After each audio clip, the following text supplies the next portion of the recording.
December 8th, 1976.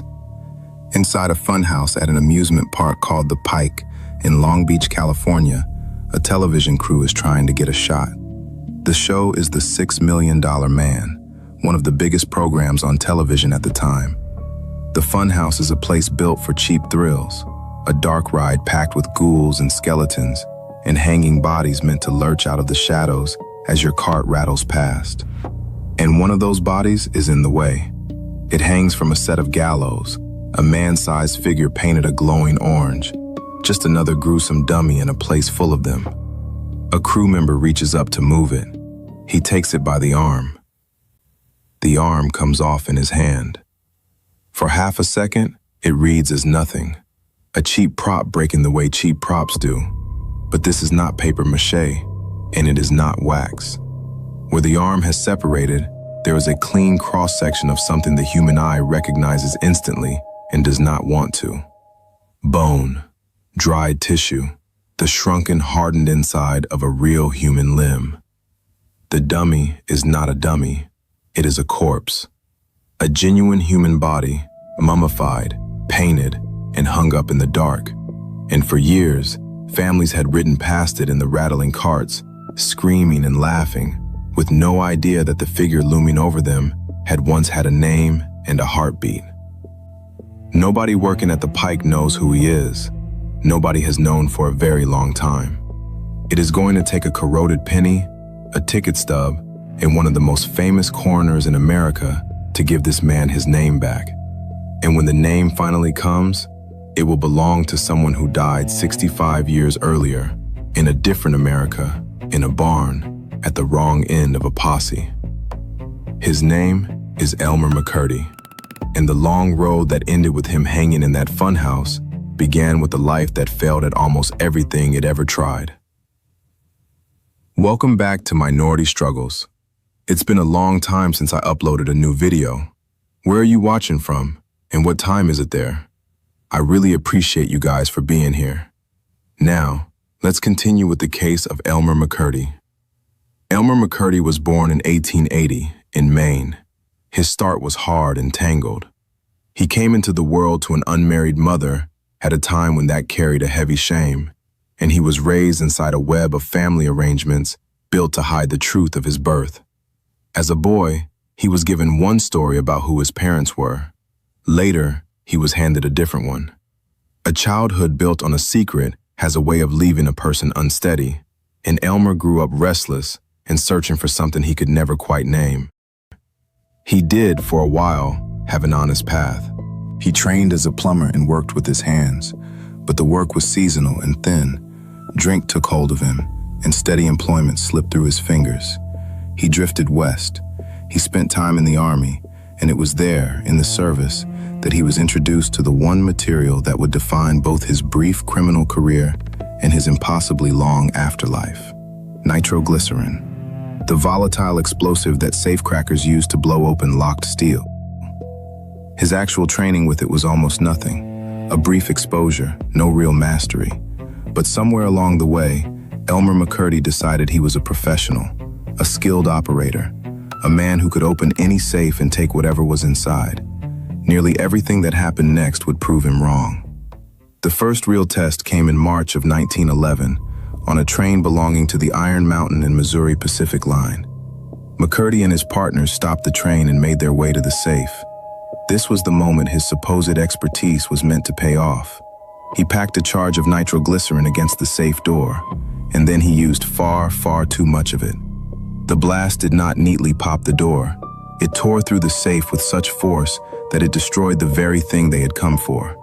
Inside was a quantity of silver coins, and the explosion melted them, fusing the metal into the ruined frame of the safe in a warped, worthless mass.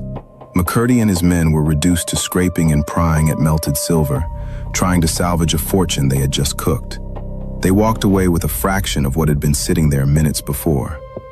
A bank job that September went a little better and brought in around $150. Not a fortune, not close, but enough apparently to keep McCurdy convinced that the big score was still out there, waiting if he could just find the right train. He thought he had found it in early October of 1911. Word had reached him of a train said to be carrying a large amount of money, by some tellings as much as $400,000. That was the prize. That was the job that would change everything. McCurdy and a small group stopped the train, climbed aboard, and went to work. It was the wrong train. There was no fortune. There was no fabled safe stuffed with cash. When McCurdy and his men finally tallied what they had taken, the great life-changing haul came to about $46, along with a jug of whiskey, a watch, a coat, and a few odds and ends. The most he could say for it was that this time he had not melted the money. He had simply robbed a train that never had any. With that pitiful haul and a trail of witnesses behind him, McCurdy ran. He took his stolen whiskey and holed up in the hayloft of a barn near Bartlesville, Oklahoma, and there, in the straw, he drank and waited and hoped the trouble would pass. It did not.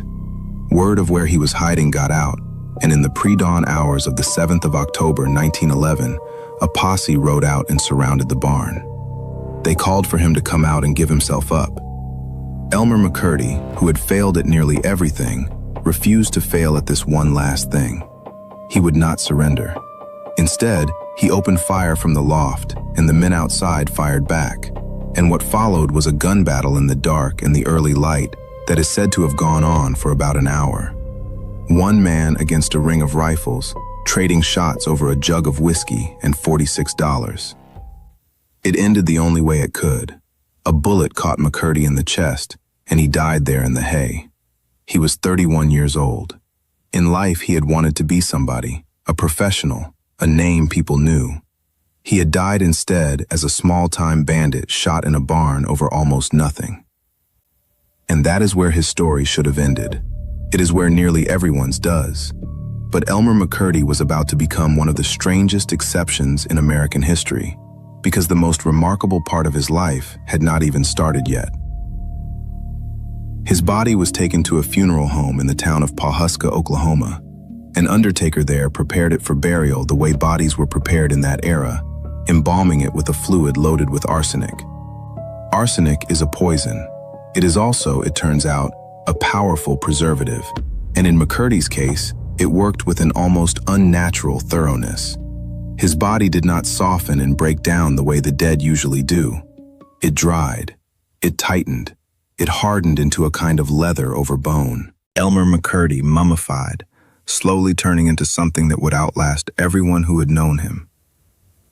Then came a very ordinary problem with a very strange answer. No one claimed the body. Most of McCurdy's family was already dead, and no relative was going to travel to Oklahoma to bury an outlaw. So the corpse simply stayed at the funeral home, month after month, unclaimed and unpaid for.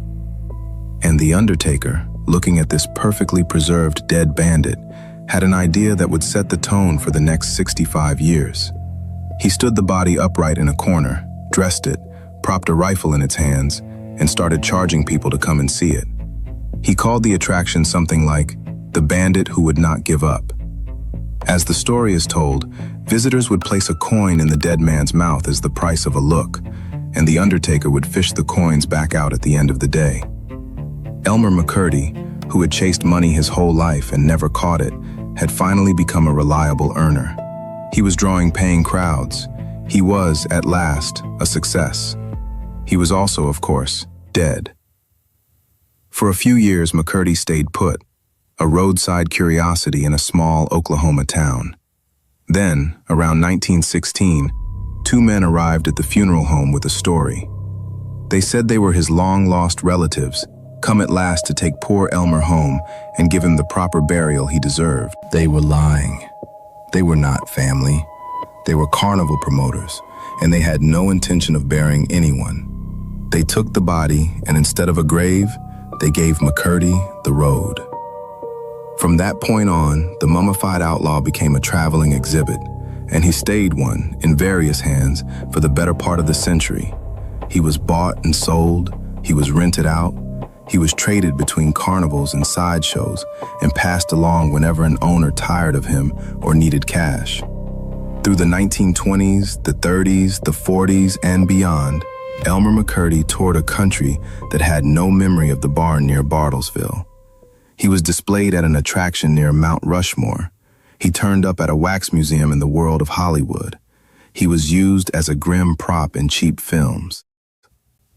And across all those decades and all those owners, something quietly remarkable happened to him. The truth wore away. Each time the body changed hands, a little more of the real story was lost, until new owners genuinely did not know or did not care that the figure they had bought was a real human corpse. The dead outlaw came to be treated as exactly what he looked like: a dummy, a prop, a fake. He was hidden in plain sight, not by any clever plan, but by simple forgetting. By the 1970s, the last traces of his identity were gone. Elmer McCurdy had become an anonymous orange figure hanging in a Long Beach funhouse. One more thing in the dark meant to make teenagers scream. No one who worked there believed for a moment that he was anything but plastic and paint. Until the arm came off in a crew member's hand. Once the bone was exposed, the pretending was over. The police were called, and the body was taken to the Los Angeles County Medical Examiner's office, which happened to be one of the most respected forensic operations in the country, led by the chief medical examiner, Thomas Noguchi. Now the examiners had a genuine mystery in front of them. A mummified man of unknown age, unknown name, unknown origin, who had clearly been dead for a very long time and had just as clearly been through a great deal since. They began the careful work of reading a body for the story it still carried. And Elmer McCurdy, even now, was still holding on to the clues. As the examiners studied the jaw and teeth, they found something tucked inside the dead man's mouth. A single copper penny, green and corroded with age, stamped with the date 1924. And with it, worked into the same space, ticket stubs. One of those stubs had come from a place called the Museum of Crime, an exhibit run in Los Angeles by a man named Louis Sonny. That little ticket was the loose thread that unraveled everything. Investigators traced it to Louis Sonny's son, Don Sonny, and asked him what he knew about a mummified body that had passed through his father's world. Don Sonny knew exactly what they were describing. The mummy, he told them, was an old-time outlaw, a bandit named Elmer J. McCurdy. With a name to work from, the rest fell into place. The examiners matched the body to yellowed newspaper accounts of a 1911 shootout near Bartlesville. They matched it to the story of a botched train robbery and a barn and a posse. They matched it to the arsenic embalming that had preserved him so well that he was still, more than 6 decades later, recognizably a man. Piece by piece, a nameless funhouse prop was turned back into a person, with a birthplace, a trade, a string of failures, and a death. Elmer McCurdy had spent 65 years as an unclaimed body, a paid exhibit, a rented ghoul, and finally, a forgotten dummy in the dark. In April of 1977, it finally, truly ended. His remains were sent back to Oklahoma, and he was buried in the Summit View Cemetery in Guthrie, among the graves of other outlaws from the age he had belonged to. This time, there were no carnival men waiting in the wings, no undertaker with a coin box, no new owner ready to load him back onto a truck. And to make absolutely certain that Elmer McCurdy would never again be dug up and put back on the road, the people burying him took one last precaution. Before they closed the grave, they poured 2 cubic yards of concrete over the coffin. After a lifetime of chasing something he could never hold, and an afterlife spent being carried across a country that did not know his name, Elmer McCurdy was finally fixed in one place he could not be taken from, under a marker that finally, correctly, said who he was. There is a bleak and human irony threaded through the whole thing. In life, McCurdy wanted desperately to matter. He chased it the worst way a person can, through crimes he was too clumsy to pull off. And it left him dead in the straw, with $46 and a ring of rifles closing in. He was, by any ordinary measure, a nobody. And then in death, he became something he never managed while breathing. Famous, seen by more people as a corpse than he ever met as a living man. Carried from state to state, painted and posed and stared at by millions who had no idea he had ever drawn breath. The people setting up a television shoot in that funhouse thought they were moving a lump of wax. What they had actually found was a man who had been waiting in the dark for 65 years for someone to look closely enough to see him. It took a broken arm and a penny in the mouth, but in the end, Elmer McCurdy got back the one thing that had slipped through his hands in life. He got his name and a grave that was finally only his.